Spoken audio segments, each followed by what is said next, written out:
when someone shares something valuable or intimate with me, I feel like I can be trusted with it. Like they're opening a part of themselves which couldn't be told to anyone else, and they felt like they could trust me. So I guess I should keep it like close to me because they open up themselves. Yeah. Wanneer iemand in my iets spesiaal deel, dan voel ek nogal goed oor myself dat daai persoon die vertroue in my sit dat hulle my kan vertrou om vir my iets soos daai te kan sê. Maar ja, dis maar al. So what God has given me that I can share with others is a heart to forgive. Yeah. When somebody shares something special with me, I feel trusted. I feel included when someone shares something special with me.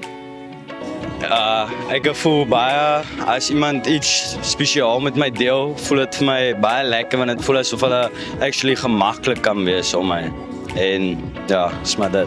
Een ding wat God vir my gegee het, wat ek kan gebruik om ander te help, is dat ek baie slim is. Ek's geneig om ander te probeer help met akademie en keuses wat vir hulle baie moeilik is.